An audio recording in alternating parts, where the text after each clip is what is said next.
নিয়ে কোনোভাবে কোনো বিতর্ক তৈরি হবে না। এবং আপনারা দেখেছেন তার পরবর্তী সময়ে লাল ব্যাজ দিয়ে প্রথমে জাহাঙ্গীরনগর বিশ্ববিদ্যালয়ের শিক্ষকরা 30 তারিখের সকালে একটি প্রোগ্রাম করেছিল এবং অনেকেই 29 তারিখ রাত থেকে লাল ব্যাজ দিয়ে তাদের মাথায় বেঁধে মুখ বেঁধে অনেকে ছবি পোস্ট করেছিল, কিন্তু অপেক্ষাকৃত সে 29 তারিখের রাতে লাল কাপড় সংগ্রহ করা অনেকের পক্ষে কঠিন এবং কষ্টসাধ্য ছিল। সেজন্য আমাদের এক ধরনের পরামর্শ ছিল আলাপ আলোচনার মাধ্যমে, যাদের লাল কাপড়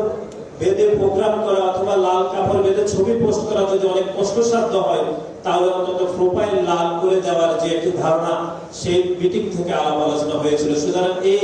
অংশীদার আমাদের দলের ভারপ্রাপ্ত চেয়ারম্যান জনাব তারেক রহমান এবং আমাদের স্থায়ী কমিটির অন্যতম সদস্য সালাউদ্দিন ভাই সহ আমাদের যারা সমন্বয়কের দায়িত্ব ছিল, বিশেষ করে সেই সময় যাদের সাথে আমরা আলোচনা করেছিলাম, আব্দুল কাদের,